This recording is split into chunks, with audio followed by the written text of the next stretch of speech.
Nosso mergulho de hoje parte de uma declaração que, à primeira vista, parece bem simples, mas que funciona como uma chave mestra para um universo de significados. A gente está falando do Evangelho de João, capítulo 1, quando João Batista olha para Jesus e diz: Eis o Cordeiro de Deus, que tira o pecado do mundo. Exato. E para entender a profundidade disso, a gente foi atrás de uma série de comentários bíblicos de tradições bem diferentes: John MacArthur, D.A. Carson, Hernandes Dias Lopes, Matthew Henry. Pegamos um pouco de tudo. Pois é, a nossa missão aqui é desvendar o que exatamente estava na cabeça de João Batista ao usar essa expressão e por que ela se tornou tão fundamental.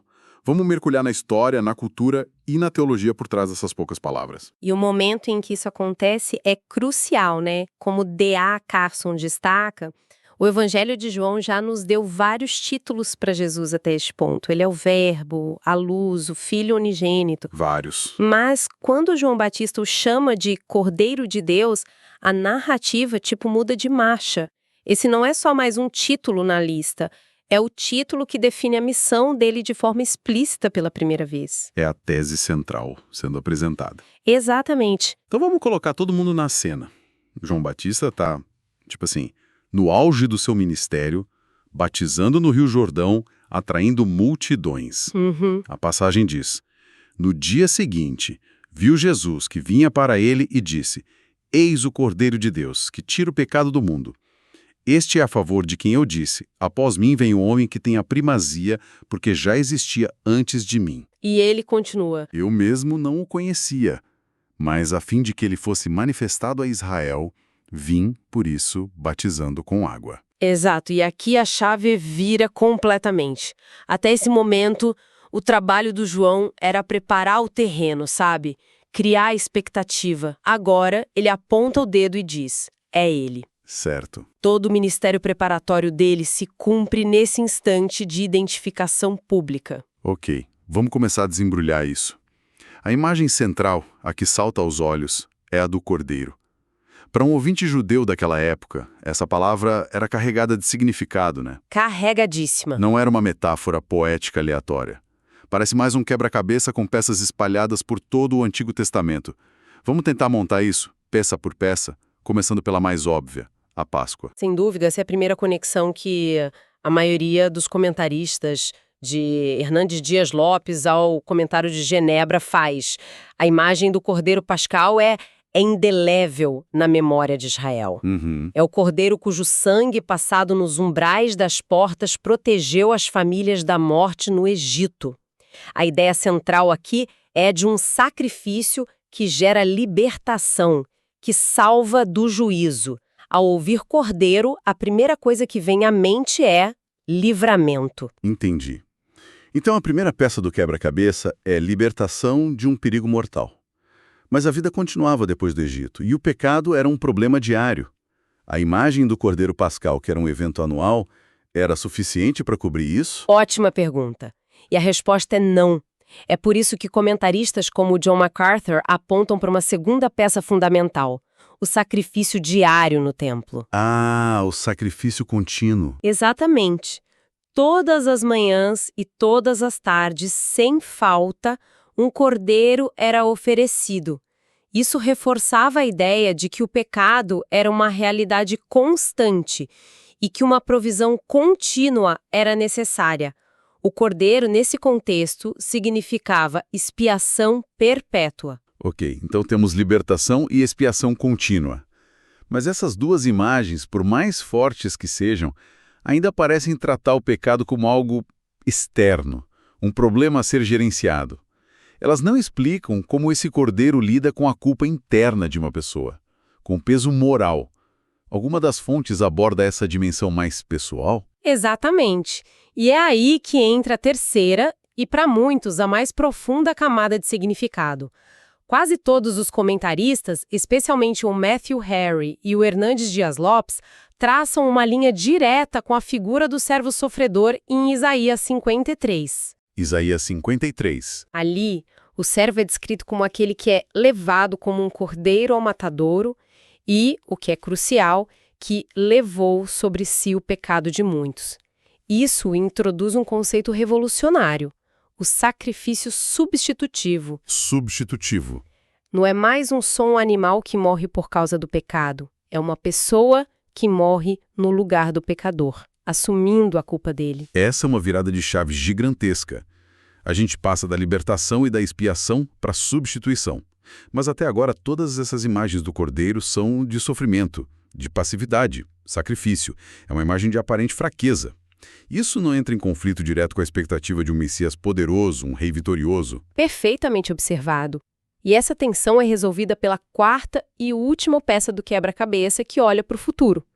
O comentário de Holman, por exemplo, destaca que a figura do Cordeiro não termina em João ou em Isaías. Certo. Ela culmina no livro do Apocalipse, onde a gente vê o Cordeiro que foi morto, mas que agora está no trono. Esse não é um cordeiro fraco, é o cordeiro conquistador, que vence o mal, que é digno de receber o poder e a honra. É a imagem da vitória final. Nossa, é incrível pensar que em 3 palavras, Cordeiro de Deus, João Batista conseguiu empacotar séculos de história, teologia e esperança. É como um arquivo zipado de toda a narrativa de salvação do Antigo Testamento. Libertação, expiação, substituição e vitória. Precisamente. Não foi uma escolha casual de palavras. Foi uma teologia inteira resumida em um título. Isso nos leva naturalmente à segunda metade da frase, que tira o pecado do mundo. A ideia de tirar o pecado, em vez de só cobrir, parece ser uma mudança de paradigma total. Como os comentaristas descrevem o impacto disso? O que é fascinante aqui é a força do verbo. O comentário histórico-cultural menciona que a imagem pode remeter ao bode expiatório, que no dia da expiação, simbolicamente, levava embora os pecados para o deserto. Sei. Mas a maioria dos comentaristas, como William MacDonald e o Lopes, enfatiza que a ação de Jesus é muito mais radical e definitiva. Os sacrifícios de animais cobriam o pecado, temporariamente, adiando o juízo. A palavra usada aqui para tirar significa remover, aniquilar, levar embora de forma permanente. É a diferença entre passar um pano sobre a sujeira e usar um aspirador de pó que a remove da casa para sempre. É uma ótima analogia. E o Matthew Henry aprofunda esse contraste. Para ele, o propósito central da vinda de Jesus era fazer exatamente o que a lei e os sacrifícios antigos não podiam, resolver o problema do pecado na sua raiz. Eles eram só a sombra. Exato. Cristo é a realidade que essa sombra projetava. Pecados das pessoas. Diz o pecado do mundo. Isso deve ter soado como uma bomba para a audiência da época. Uma bomba teológica, com certeza. A mentalidade era, em grande parte, nacionalista, né? A salvação era para Israel.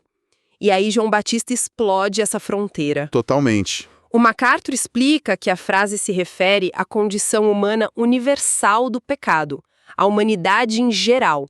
Não é uma lista de transgressões individuais, mas o próprio princípio da rebelião que infecta toda a raça humana. Ou seja, ele não veio só consertar comportamentos errados, mas sim a fonte do problema, a fratura fundamental na condição humana. Exato. E o Hernandes Dias Lopes expande isso de forma muito clara. Ele argumenta que o pecado do mundo inclui tudo. Os atos, as omissões, as inclinações, os pensamentos. É a totalidade da condição caída. O pacote completo. E, por consequência, a salvação oferecida também é universal em seu escopo. O comentarista Hendrickson reforça que é para seres humanos de todas as tribos e nações. A oferta é para o mundo, embora sua eficácia seja aplicada àqueles que creem. Essa ideia de um sacrifício universal que quebra as barreiras de Israel é gigantesca. Mas para que essa mensagem tivesse credibilidade, a pessoa que a entregou, João Batista, precisava ser irrefutável. Isso me leva a uma parte que sempre me intrigou. Quando ele diz, eu mesmo não o conhecia. Sendo eles parentes, como é que as fontes explicam essa aparente contradição? Essa é uma questão crucial para a validade do testemunho. E os comentaristas são unânimes num ponto. O não conhecer não se refere a um desconhecimento físico. Eles eram primos. Certo. A questão é a natureza desse conhecimento. Tanto o MacArthur quanto o Comentário de Genebra argumentam que João não sabia por conhecimento próprio ou familiar que Jesus era especificamente o Messias, o Cordeiro de Deus. Ah, entendi. Essa identificação foi um ato de revelação divina que ocorreu no batismo com a descida do Espírito. Ele conhecia o homem Jesus, mas não conhecia sua identidade messiânica até que Deus a revelasse. Ah, então a distância entre eles não era um problema, mas sim uma prova da autenticidade da mensagem.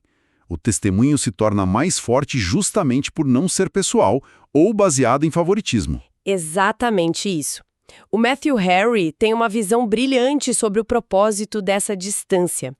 Ele diz que o fato de não haver amizade nem familiaridade planejada entre eles servia para blindar o testemunho de qualquer acusação de conluio. Garante a integridade da testemunha. Exato, era garantia de que a declaração de João era imparcial, objetiva, vinda diretamente de Deus e não de um acordo familiar. Faz todo sentido. E o Hendrickson crava o ponto final, afirmando que esse conhecimento não veio de intuição ou reflexão de João. Ele não juntou as peças e chegou a uma conclusão. Foi uma revelação objetiva de Deus para uma finalidade específica. Todo o ministério de João.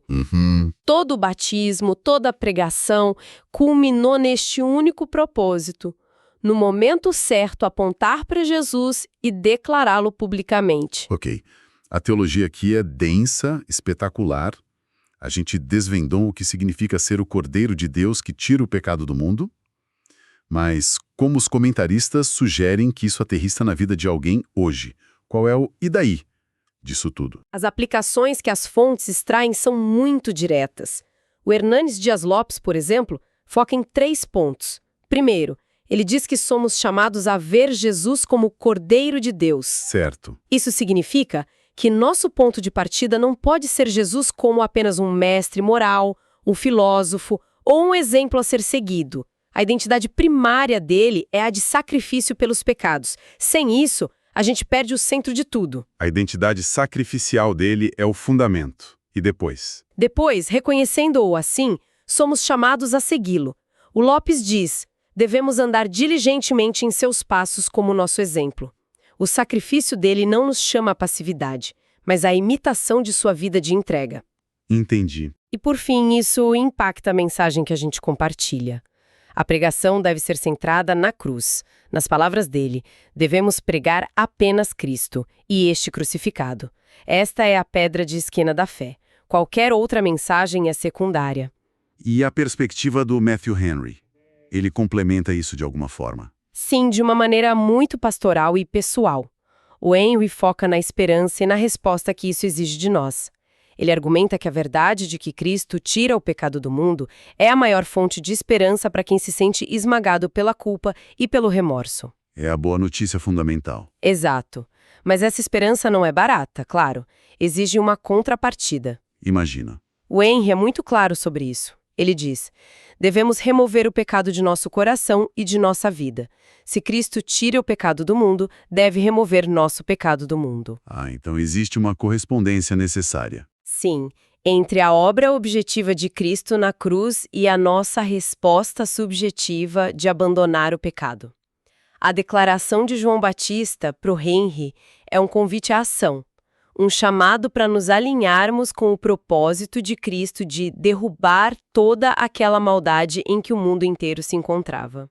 Certo, então, para amarrar tudo, a declaração de João Batista, "Eis o Cordeiro de Deus", é uma síntese genial de toda a teologia sacrificial do Antigo Testamento, apresentando Jesus como o sacrifício que traz libertação, que é contínuo em seu efeito, que age como nosso substituto e que garante a vitória final. Perfeito. A frase que tira o pecado do mundo redefine o problema do pecado como uma condição universal e oferece uma solução definitiva e global. E o testemunho de João é validado justamente por ser fruto de uma revelação divina e não de um relacionamento pessoal. Uma excelente síntese.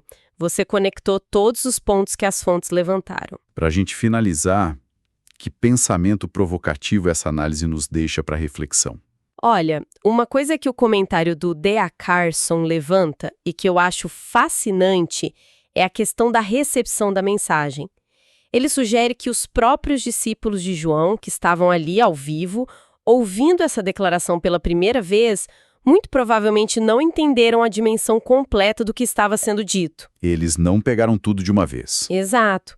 Talvez tenham pensado só na Páscoa ou em Isaías, mas a fusão de todas essas ideias é algo que levou séculos de reflexão para ser totalmente articulada.